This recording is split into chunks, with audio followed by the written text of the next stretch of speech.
Ladies and gentlemen, I hope that you guys are having a beautiful day out there. As always, I appreciate you stopping in. Whether you're here every day, you're here once a week, twice a week, every so often, when you see a video that catches your eye, that's when you're here. Thank you. I really appreciate you guys stopping in and listening to music alongside with me today. We're going to take a listen to Miserere, Allegri, also entitled Miserere Me, Deus or Deus, Latin for Have Mercy on Me, O God, which was written by Italian composer Gregorio Allegri. A lot of you have suggested this particular piece of music, so that's why we're listening to it. Some of you that have mentioned it would be Thomas Sharmer, Mr. Arcadin, Guy Eternal, Dave, you as well. Let's see. Astra 778 and Based Plant as well. So thank you guys so much for the recommendation. I really appreciate that. Now, I'm pulling it up right now here as we speak, so we can go ahead and listen to it. Some of you had said, let me see, hold on. I got to pull up your comments here. Choir of King's College. Some of you had said to listen to that version specifically. And so that's the one I'm going to go ahead and listen to. So I'm pulling it up right now as we speak. We would discuss it a little bit after. Here we go. It's loading. It's loading. You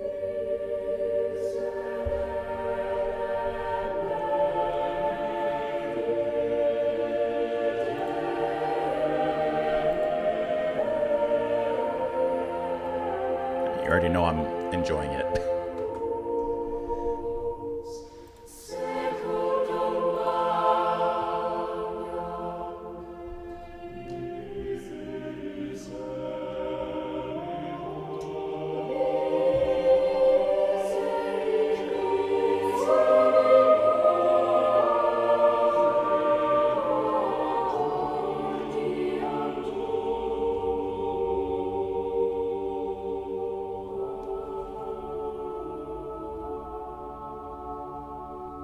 Resolution.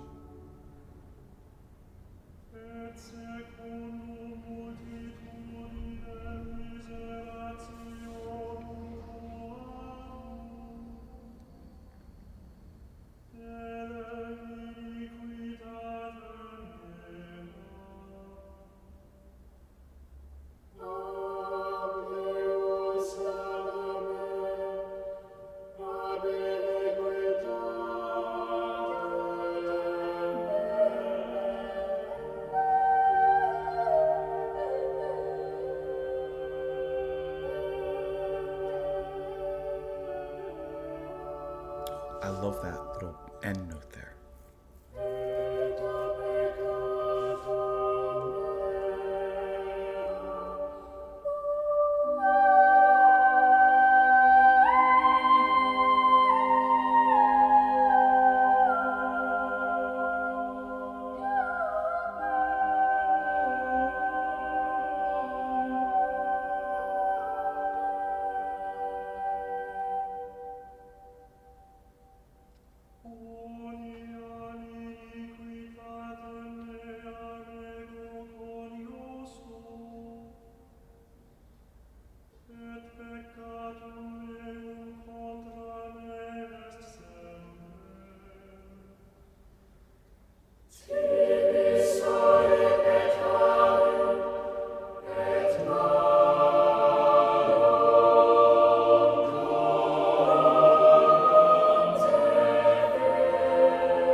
They always repeat that same melody at the end.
always end like that.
The trill.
you guys already know that I love this type of music.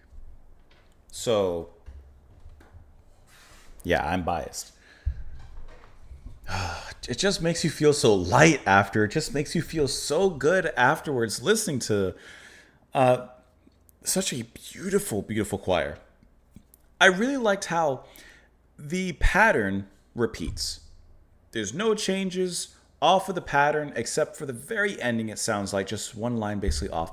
But the whole pattern repeats. And I love how it begins with solo male voice and his Latin. Just to listen to the rolls off his tongue, it makes it such a beautiful language to listen to. It is already, but the way that he speaks it and sings it, it sounds dramatic and theatrical and romantic. It has depth to it. He gives every single syllable life. And that's with a lot of the choir-based music that we've listened to, in which the word, it really carries a weight with it in every single syllable that is spoken, sung, and delivered. And this is absolutely no different. I also like how, just in my mind, I can see and hear this almost being acted out to a certain extent. So when the male lead sings and it's just him in isolation before everyone else joins him, it seems like he's singing as an individual from a lowly and humbled place before a choir of angels and a godly response is given to him to perhaps reassure him or strengthen him, whatever it might be. So I like how it goes back and forth between the two.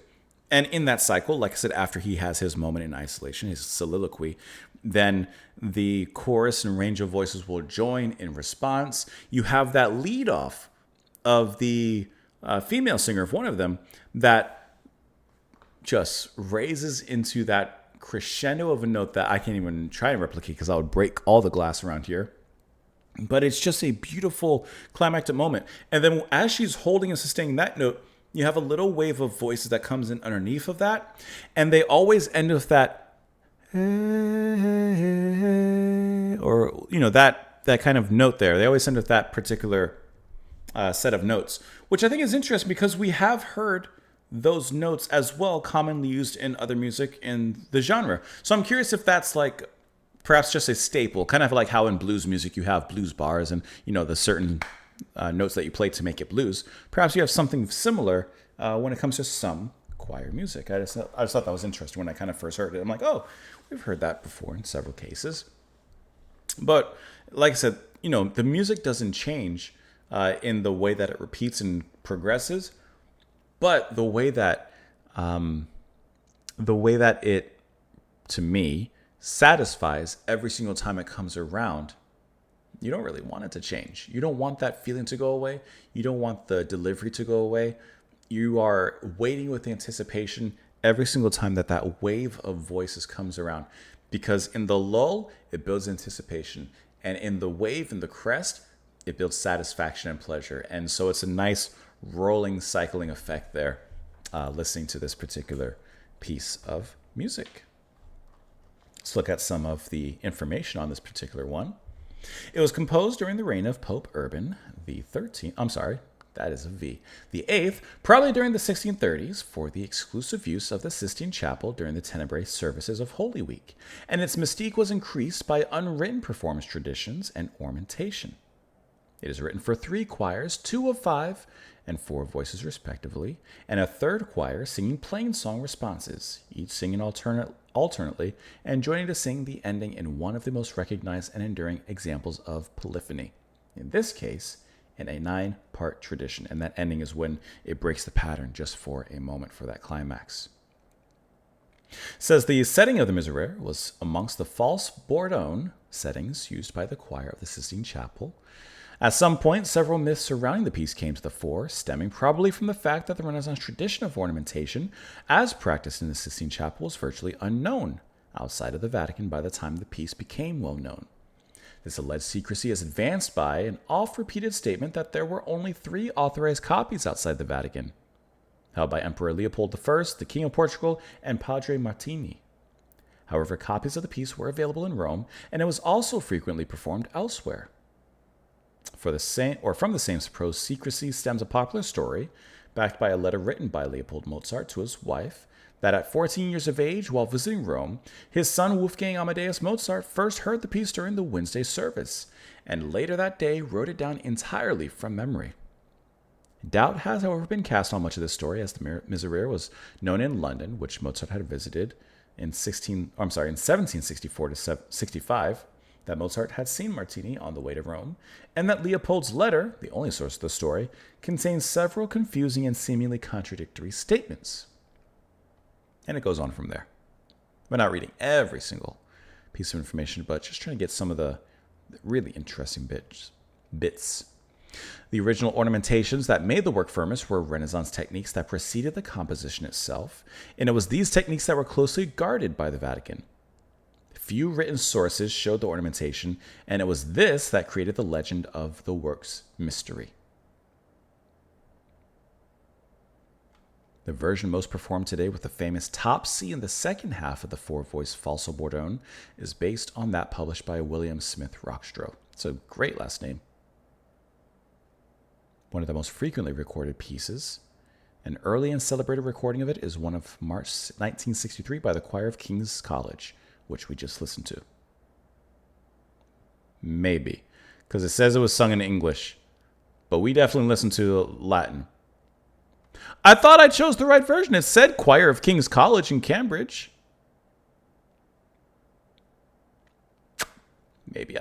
Well, whatever we listened to, it was beautiful. Sorry if I messed up. It says, because you guys can even see when I see it, it says choir of King's College. I thought I chose the correct one.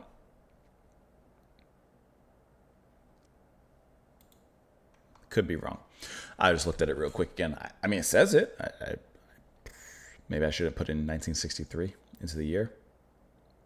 And I'm not going to read all of it, but have mercy upon me, O God, according to thy loving kindness, according to the multitude of thy tender mercies, blot out my transgressions. Wash me thoroughly from mine iniquity, and cleanse me from my sin. For I know my transgressions, and my sin is ever before me.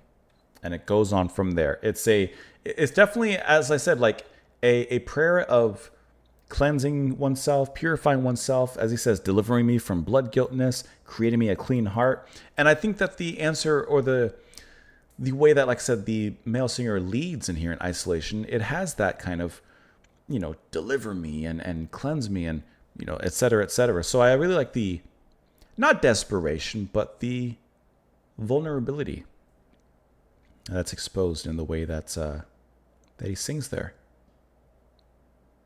I think that was a beautiful piece of music. Obviously, you knew that because you heard it with me, and I'm sure that you agree. But I would love to know your thoughts down there in the comments below. I hope that you enjoyed listening to this alongside with me. Thank you guys so much for the recommendation as well. Great recommendation. Please enjoy the rest of your day. Did I not choose the right recording? Maybe it's a more modern one. I don't know. Have a wonderful one, and I will see you later. Bye, guys.